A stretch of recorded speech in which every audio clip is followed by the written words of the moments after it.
না, আমরা এই প্রধানমন্ত্রীর উপর আর কোনো আস্থা নেই জনগণের। আমাদের নাই, অন্তত আমাদের নাই। আমরা ছোট ছোট বাচ্চা, আমার ছোট দুটো বাচ্চা, আমার হাজবেন্ড প্রবাসী, আমি প্রবাসী, আমার দুইটা ছোট বাচ্চাকে আমি ফ্ল্যাটে বন্ধ করে চাবি নিয়ে আসছি।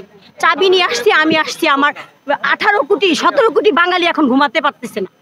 17 কোটি বাঙালি আমরা ঘুমাতে পারি না। আমাদের এক কথা, আমরা রাত্রে ঘুমাতে পারতেছি না।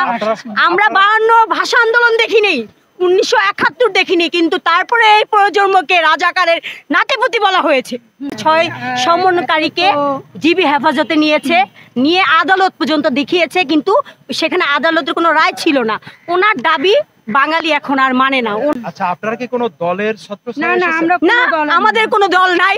আমরা বাঙালি, আমরা মুক্তিযোদ্ধার সন্তান, আমরা এই দেশের জন্ম হয়েছে, আমাদের কোনো দল নাই। আমরা বাঙালি, আমাদের বাংলাদেশের জন্ম। আমাদের কোনো, আমরা আওয়ামী লীগ বুঝি না, বিএনপি বুঝি না, জামাত বুঝি না, কোনো দল না, আমরা নাগরিক। এই আন্দোলন যতদিন চলতে থাকবে ততদিন আপনারা কি করবেন? রাস্তায় থাকবেন যতদিন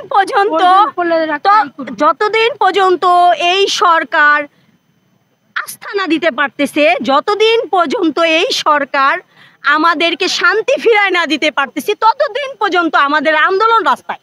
রক্ত দেখে আমাদের বুক গর্বে ভরে উঠেছে। আমরা রক্ত দিতে প্রস্তুত। আর কিছু চাই না আমরা এই সরকারের কাছে। সরকার আমাদের রক্ত নিবে, আমরা রক্ত দিতে প্রস্তুত। রক্তের বিনিময়ে এই দেশ আবার স্বৈরাচার মুক্ত করব। আপনার সন্তানদেরকে বললেন আপনি তালাবন্দি করে রেখে এসেছেন, আসলে আপনার বাচ্চাটা কতটুকু বয়স কত? একজনে 11 বছরের, আরেকজনের 9 বছরের। তাদের মায়া ত্যাগ করে আপনি রাস্তায়? হ্যাঁ, অবশ্যই। তাদের জন্য লাল সবুজের পতাকাটাকে দেশদ্রোহী মুক্ত করতে এসেছি। সর্বশেষ দাবিটা আপনি বলুন।